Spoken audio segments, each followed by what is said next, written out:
Good morning, ladies and gents. Good afternoon, good evening, wherever you're at. Thanks for looking. Thanks for subscribing. So today I'm just going to follow up on Instacart. I'd like to keep my videos kind of short so you all don't get bored, so people don't leave quick.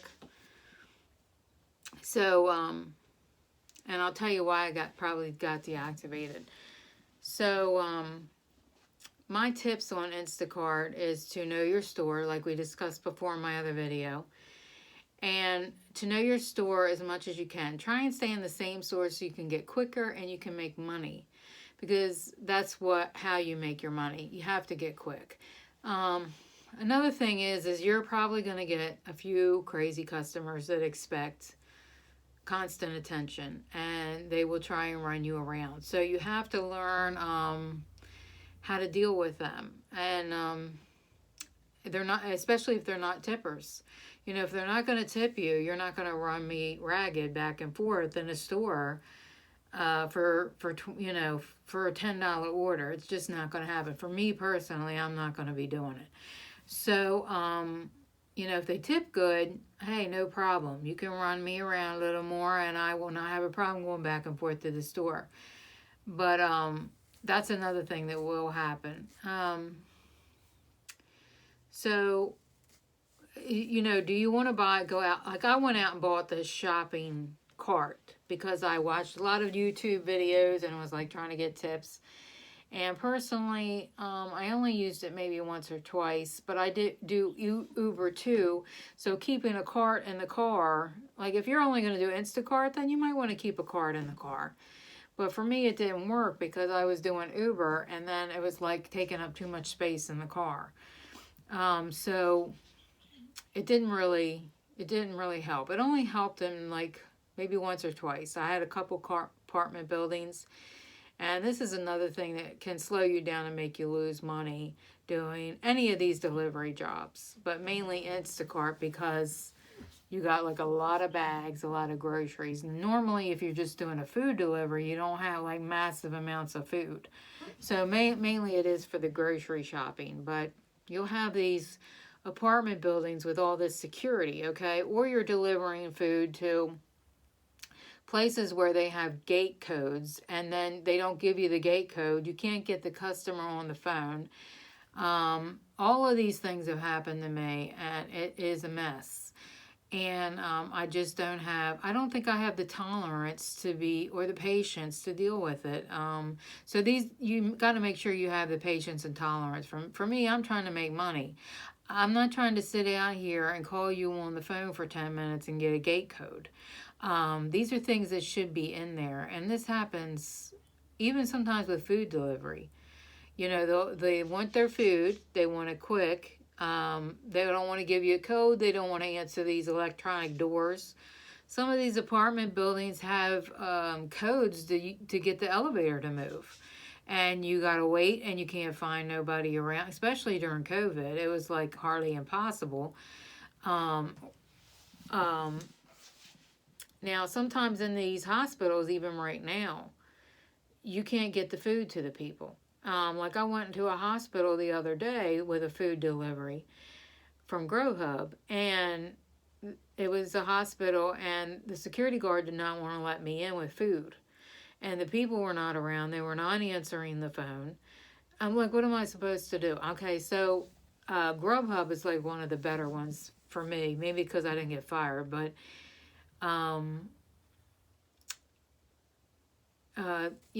I go in there, and they have a time limit on it. Okay, the person's got 5 minutes to answer you if you cannot get them their food. And I think all of these apps should have it. I don't know if any of them do it now, but these are a lot of the problems that I had with Instacart and DoorDash. Is people want the food, but they're not giving me gate codes, elevator codes. They're not coming downstairs. I mean, do you want your food? I mean, I don't know. So eventually I did get deactivated from Instacart. It was mainly for some of those reasons, is I couldn't get their food delivered. And it's not that I want food, because most of this food I can't eat anyway. So I really don't want your food. or you have people that are trying to get over. So you need to keep that in mind. I don't know if Instacart keeps this in mind, but I think maybe they've gotten wiser. They realize that some people are trying to get free food, and they're trying to get a scam going to where they can get free food. I've had people put 2 addresses in this Instacart thing, and one of them's real and one of them's not. So they have the real address in there, and then they have a delivery address that really doesn't even exist. So it makes you as the driver look like you don't know what you're doing, and then they won't answer the phone. I had this with one person. They ordered over $300 of food with meat, and I'm like, what am I going to do with all this food? Okay, I don't eat that much food. It's not that I'm stealing it, okay? I know it probably looks Instacart like I might be stealing it, but I'm not. So this address did exist, but the customer was saying they didn't get their food. This happened more than once, by the way, with addresses. With addresses that I can't find, people not answering the phone, or they answer the phone after you're already 20 minutes out. And they're like, well, I'm sorry, honey, where are you? I don't see you. Where's my food? And then they'll call Instacart and complain. Now, I do get it. Instacart may give you 1 or 2 chances. After about 2 or 3 times, they will probably deactivate you. So this was my little story on this, on why I got deactivated. And hopefully it'll help you. I don't know what advice to give you on that at all. I mean, because if anybody else has any advice on it, please comment below. I don't even know how to handle that kind of thing. You drive all the way 20 minutes back and help them find the food. I don't know. I don't know how to handle that.